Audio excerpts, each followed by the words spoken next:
Hello everyone, welcome to Peno Freddy's accounting class, and in today's lesson we are going to talk about credit transactions and creditors journal.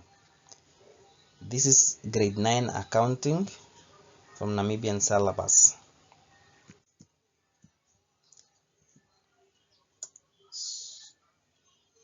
The topic for today is credit transactions and creditors journal, and the competences: we need to identify credit purchases from source documents, record credit purchases correctly in the creditors journal, calculate and apply trade discounts, and in the next lessons we'll do the posting of the totals to the creditors ledger.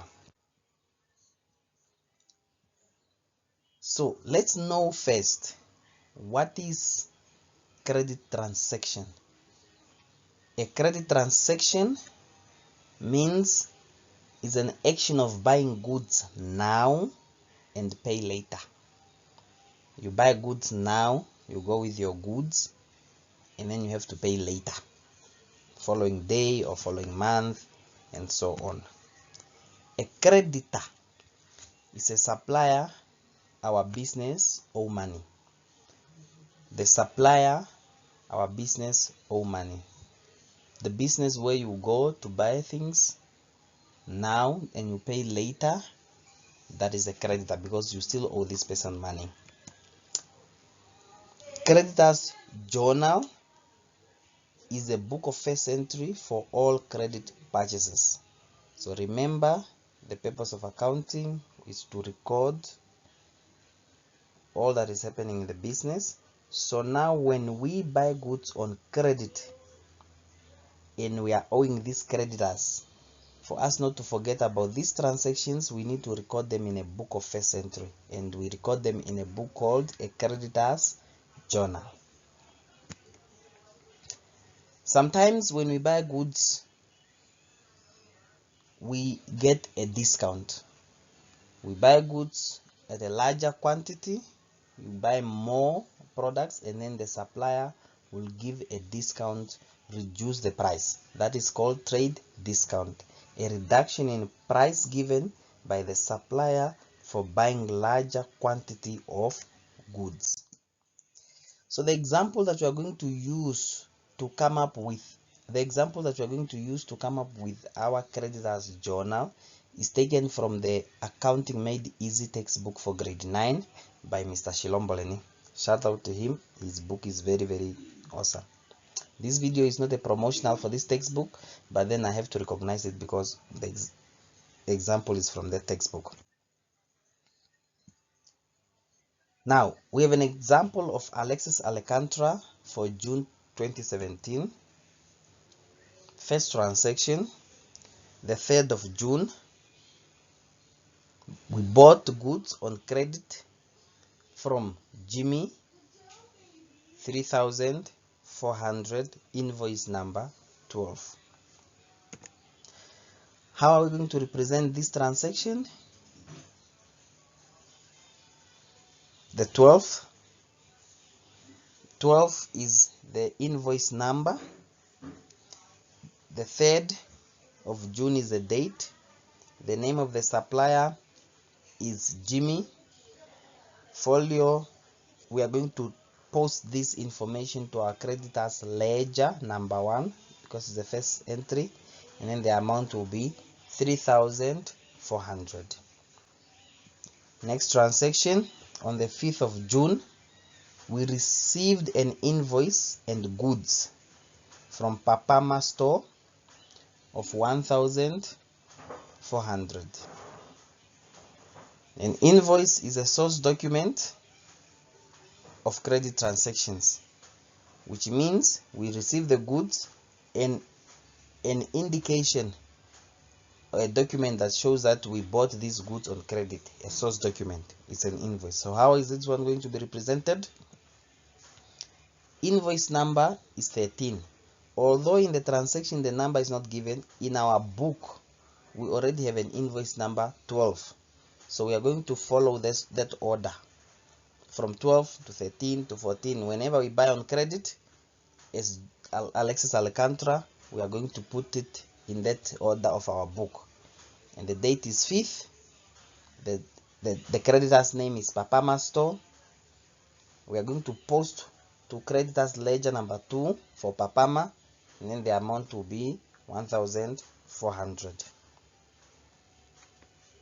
Following transaction, on the 9th of June, we bought goods on credit from our store, 2,700 less trade discount. So to calculate this discount, we have to say, first of all, we need to less discount because the goods worth 2,700, and then there's a reduction. We bought maybe a larger quantity of goods and we are given a discount, which is a trade discount of 10%. We need to know how much is this 10%. Say 10 divided by 100. Everything that says percentages is out of 100. Divided by 100 multiplied by 2,700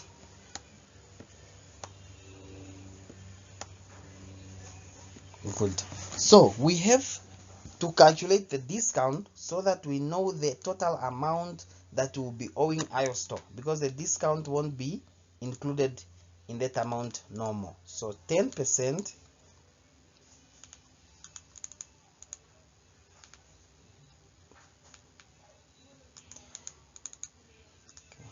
Then our discount, the reduction that we have is 270.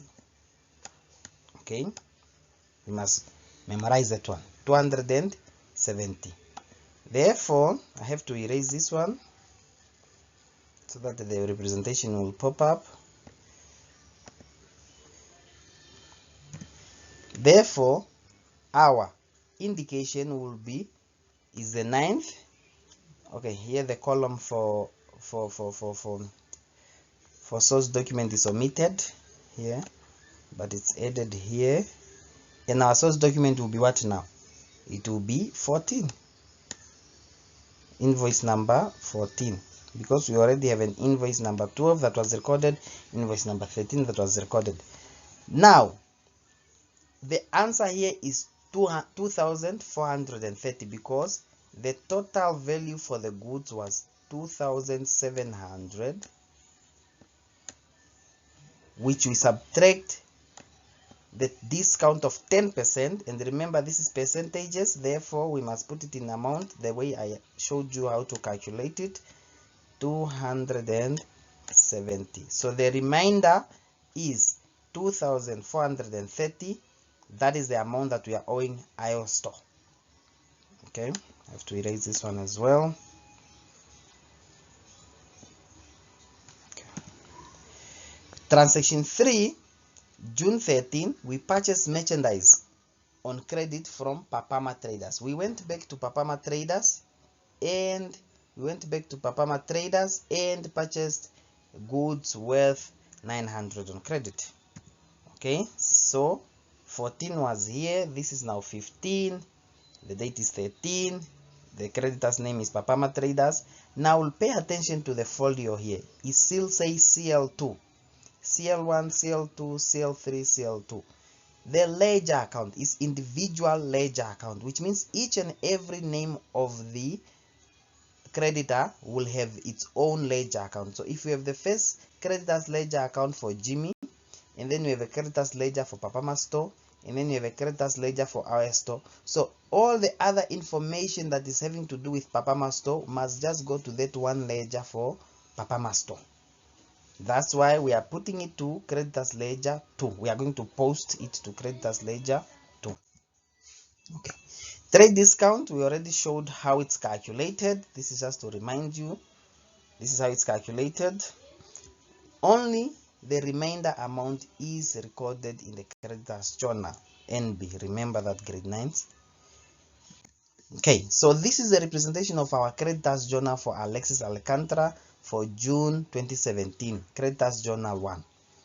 Document number is for those transaction. We have 12, 13, 14, 15, the dates. Now remember, from the normal setup of the school, you are not to put the month in the date column. Just put 3, 5, 9 and 13, not 3 June, not 5 June. Okay, and then you write the full name of the creditors and the folio numbers and then the amount, and we have the total amount for our credits. Okay, so this is an exercise that you should maybe take a screenshot or pause the video so that you must be able to do it. Record the following in a creditor's journal for yourself. You bought goods on credit from Kavu store, 2,500. On the 2nd of the month, you bought goods on credit from Shitua Traders, 1,800, less 5% trade discount. On the 3rd, you bought goods on credit from Damona Supplier, 950. And then you calculate discount and record the net amount only. When you say net amount only, is to say only the remainder must be recorded in the creditor's journal. This is exercise 1. We have exercise 2, and then there's a requirement of what you must do. Also here for exercise 2, you can pause the video or you can make a screenshot and then just do it and practice and confirm with your textbook or with your notebook that you were taught in class. Okay, so lesson summary. Credit purchases of goods are recorded in the creditor's journal. Source document used is the invoice. Very, very important. Creditor's journal, very, very important. Trade discount is deducted before recording.